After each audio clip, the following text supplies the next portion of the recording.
petit mot par rapport à votre participation ici à Empower IT?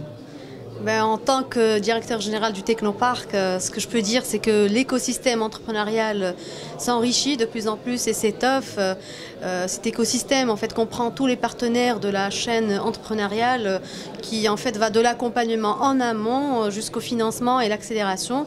Et le Technoparc en tout cas compte aujourd'hui près de 300 entreprises sur les 3 sites, Casablanca, Rabat et Tanger. Et on est bientôt sur des projets d'ouverture dans d'autres villes pour donner en fait l'opportunité à tout porteur de projet de transformer son idée en une entreprise viable et pérenne. Donc à travers cet accueil qu'on lui offre, l'accompagnement et l'accélération en vue de l'accélération de sa croissance. Aujourd'hui, l'accompagnement se fait par tous les partenaires de l'écosystème, dont la Factory. Donc aujourd'hui, si la Factory est installée au Technoparc, c'est justement pour accélérer la croissance de ces entreprises à travers l'accès au marché.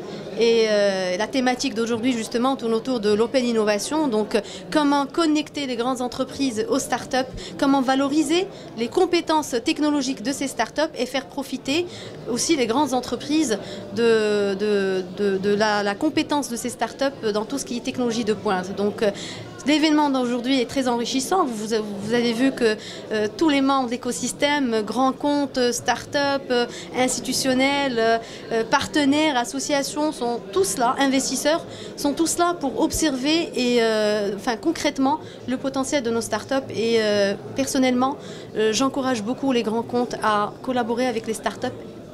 Tout le monde a à y gagner, et les startups pour profiter des compétences et de modes de gestion des grandes entreprises, et puis les grandes entreprises vont profiter de l'agilité et de la compétitivité des startups.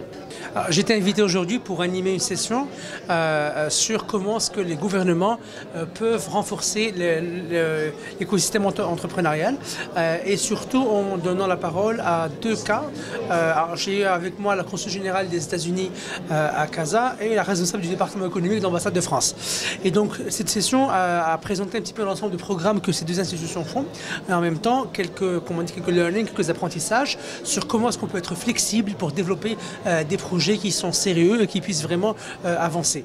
Je pense que le Empower 18 est un événement intéressant parce qu'à la fois déjà il regroupe l'ensemble des acteurs traditionnels et non traditionnels et aussi une opportunité pour renforcer les liens de connexion et réfléchir sur d'éventuels partenariats.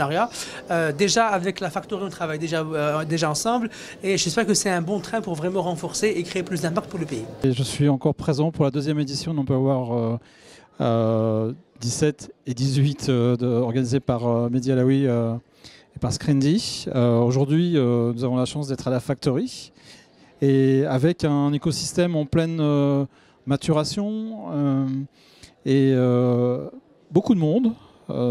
Très attentif, très à l'écoute de ce qui se dit dans les panels